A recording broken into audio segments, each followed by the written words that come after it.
Hello everyone. কথা বলতে গেলে কিন্তু অনেক কিছু বলা যায়, কিন্তু এত কথা বলার সময় কই।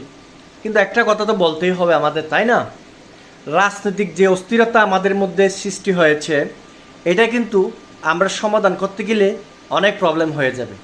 তাই আমি মনে করি আওয়ামী লীগ, বিএনপি, জামায়াত এবং এনসিপি, এই চারটা দলকে যদি আমরা একত্রিত করে, ওদের সমন্বয়ে যদি আমরা একটা টিম করে যদি দেশ পরিচালনা করার যদি দায়িত্ব দিতে পারি, তাহলে তারা ভাগাভাগি করে যেইটুকু খাবে খাবে, আর যেইটুকু খাবে না সেগুলো ফেলে দিবে। দেশের মানুষ অন্ততপক্ষে ভালো থাকতে পারবে, শান্তিতে থাকতে পারবে, আনন্দে থাকতে পারবে।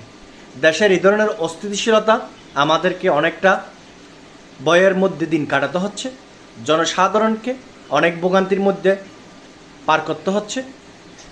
এইসব কিছুর দায়ী একমাত্র এই চারটা দল। এই চারটা দল চাইলেই সমন্বয়ে একটা দল করা যায়। আপনারা কি বলেন?